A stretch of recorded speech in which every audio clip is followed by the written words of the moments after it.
ದ್ವಿತೀಯ ಪಿಯುಸಿ ಪರೀಕ್ಷೆಯ ಮೊದಲ ದಿನವೇ ವಿದ್ಯಾರ್ಥಿನಿಯೊಬ್ಬಳು ಹೃದಯಾಘಾತದಿಂದ ನಿಧನರಾದ ದಾರುಣ ಘಟನೆ ತಾಲೂಕಿನ ಬಂಬಲವಾಡ ಗ್ರಾಮದಲ್ಲಿ ನಡೆದಿದೆ. ತಾಲೂಕಿನ ಬಂಬಲವಾಡ ಗ್ರಾಮದ ಭೂಮಿಕಾ ಮಾಳಂಗಿ 17 ವರ್ಷ ಮೃತಪಟ್ಟ ವಿದ್ಯಾರ್ಥಿನಿ. ಆಕೆ ಚಿಕ್ಕೋಡಿ ಪಟ್ಟಣದ ಚಿಂಚಣಿ ಶ್ರೀ ಸಿದ್ದಪ್ರಭು ಪದವಿ ಪೂರ್ವ ಕಾಲೇಜಿನಲ್ಲಿ ದ್ವಿತೀಯ ಪಿಯುಸಿ ವ್ಯಾಸಂಗ ಮಾಡುತ್ತಿದ್ದರು. ಶನಿವಾರದಿಂದ ಆರಂಭವಾದ ದ್ವಿತೀಯ ಪಿಯುಸಿ ಪರೀಕ್ಷೆಯ ಮೊದಲ ದಿನವೇ ಈ ದುರ್ಘಟನೆ ಸಂಭವಿಸಿದೆ. ಪರೀಕ್ಷೆ ಬರೆಯಲು ಬೆಳಿಗ್ಗೆ ಬೇಗ ಎದ್ದು ಅಧ್ಯಯನ ಮಾಡಿಕೊಂಡು ಸ್ನಾನ ಮುಗಿಸಿ ಪರೀಕ್ಷಾ ಕೇಂದ್ರಕ್ಕೆ ತೆರಳಲು ಸಿದ್ಧವಾಗುತ್ತಿದ್ದ ವೇಳೆ ಆಕೆಗೆ ಏಕಾಏಕಿ ಹೃದಯಾಘಾತ ಉಂಟಾಗಿದೆ ಎನ್ನಲಾಗಿದೆ.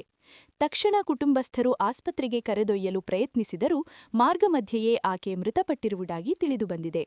ಹಸನ್ಮುಖಿ ಹಾಗೂ ಓದುಗಾರ್ತಿ ವಿದ್ಯಾರ್ಥಿನಿಯ ಅಕಾಲಿಕ ನಿಧನದಿಂದ ಗ್ರಾಮದಲ್ಲಿ ಶೋಕಮಯ ವಾತಾವರಣ ನಿರ್ಮಾಣವಾಗಿದೆ.